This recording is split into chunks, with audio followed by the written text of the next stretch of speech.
Hi everyone, I want to do this video and talk about how you can save money and budget better for camping and how you can turn this into this. Stay tuned.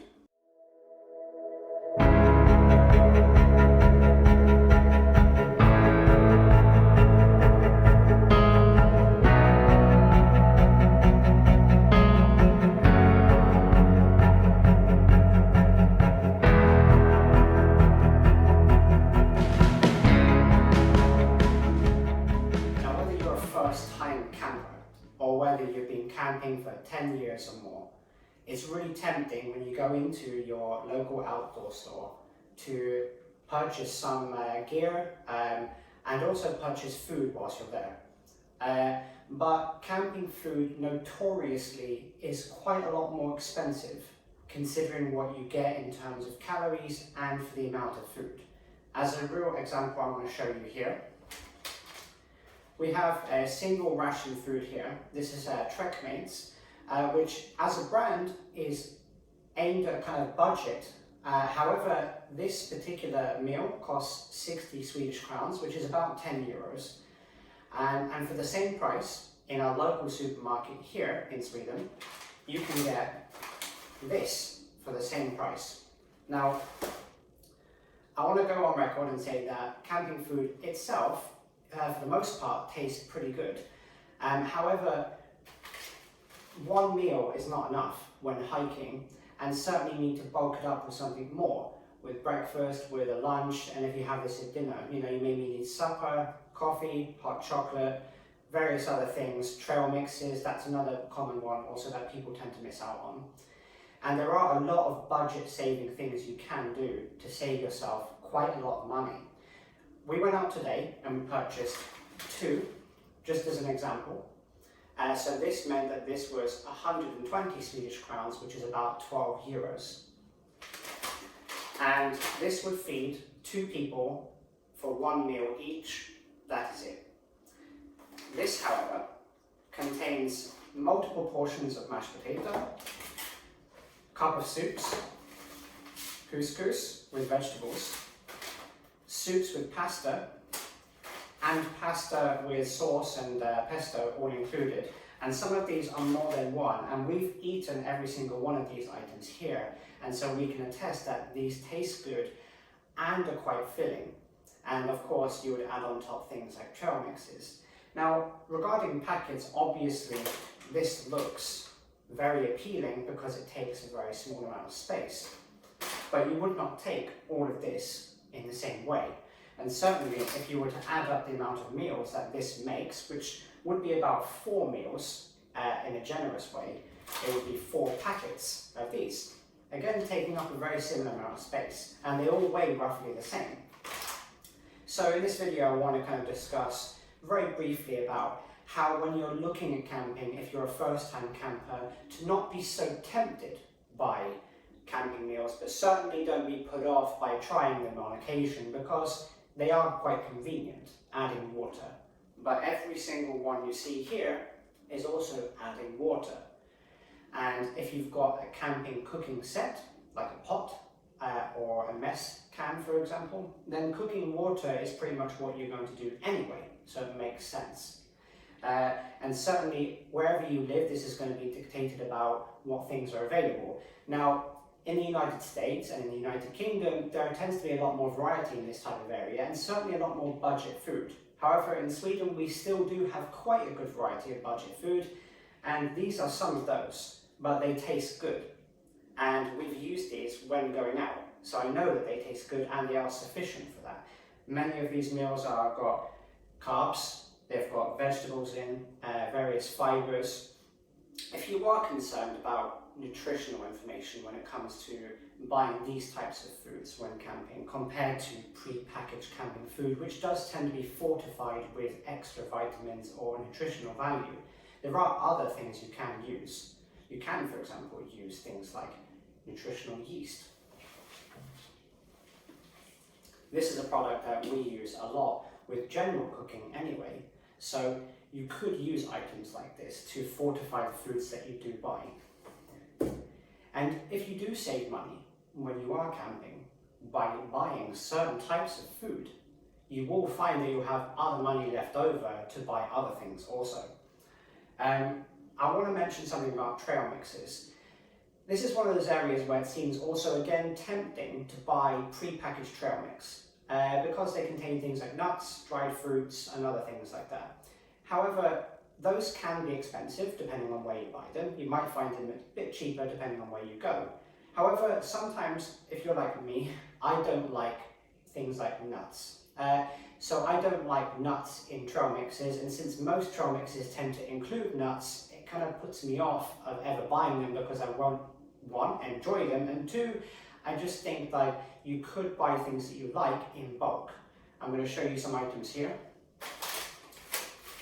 These are just basically soya beans, flavored with onion and pepper, really tasty, full of protein, really cheap. This bag itself costs 10 Swedish crown, €1, which for us in Sweden is cheap.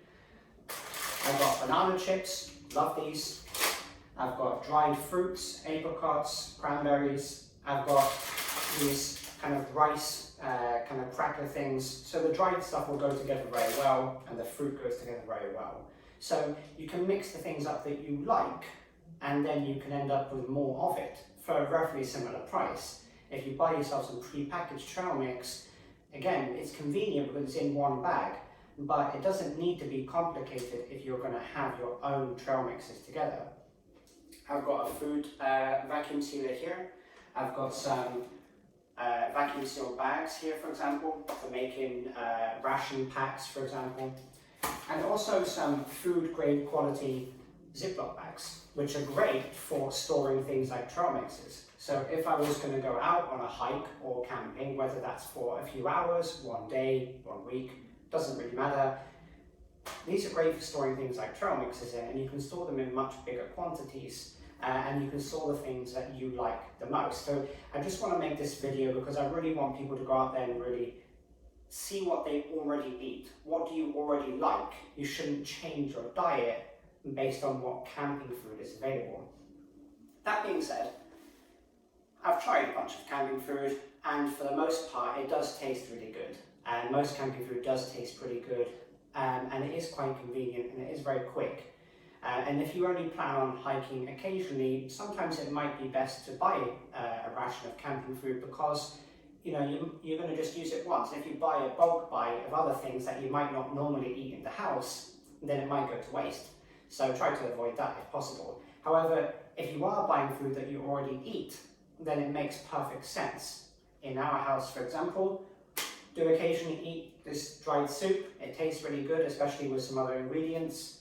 Mashed potatoes sometimes works really well, especially here in Sweden with hot dogs and stuff like that. That's quite popular. So we use that as well. Certainly for quick food. So since we already eat this, this makes perfect sense to us. And I think that everyone, wherever you live, try to take into account these things so that you're spending your money more wisely. And in these times, that's certainly more important. As the economy becomes harder for everyone, it's certainly best to be more frugal with your money and try to save money, because even if times were fine, you could use that money on other gear. You could buy that other sleeping bag you wanted, or you could buy the extra chocolate you want to take with you on your trip. You could do the things that you want to do, rather than just paying for something because it's convenient. If you are a first-time camper, it's likely that you've also bought yourself a cooking kit. In that case, then, if you've already got a cooking kit, some kind of pot, you're going to be boiling water. Never really carry a lot of water with you. Always boil at the source if you can. You're going to save yourself tons of weight issues. But if you're boiling water, then you can throw all these things in.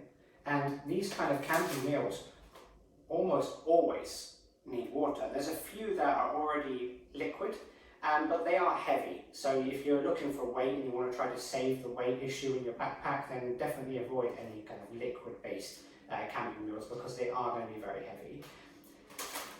One particular food that you might not see here is baked beans. That's something that I love a lot.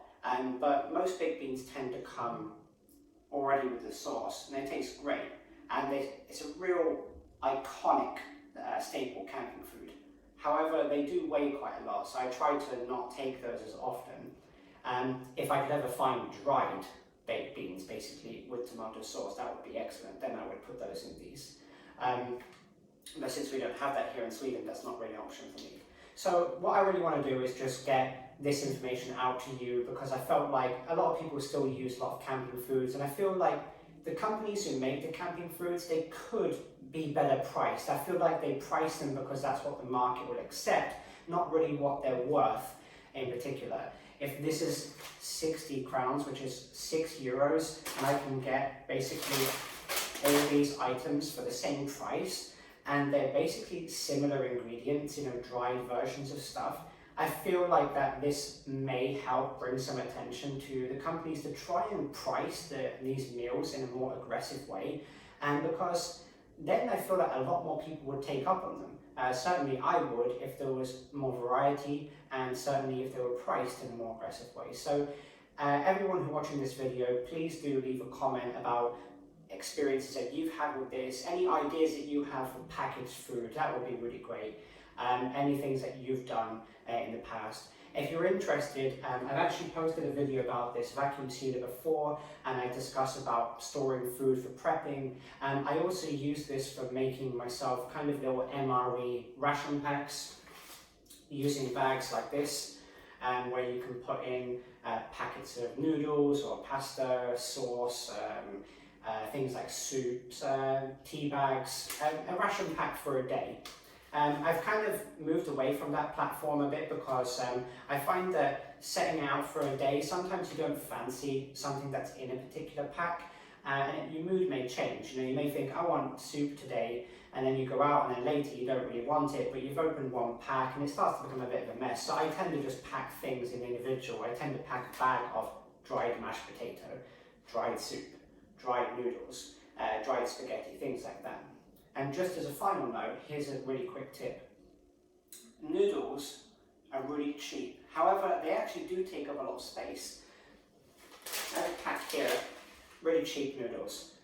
But actually, a lot of this is just kind of air, because of the way the noodles are formed, there's a lot of air in there. So you're actually better off taking spaghetti or something similar and taking some kind of seasoning in a little sachet. You'll find that the space will just be so much less, and you'll end up with more space in your backpack, and it just becomes a much more easier way to organize when you're organizing your food. So I hope this video was really helpful. It's a really quick one.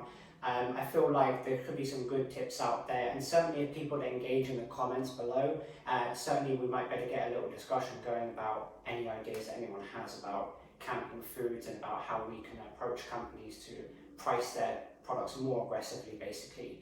And also be able to come up with ideas that, for new campers especially, to be able to come up with solutions so that they feel like it doesn't have to be an expensive hobby or thing they like to do on the weekend.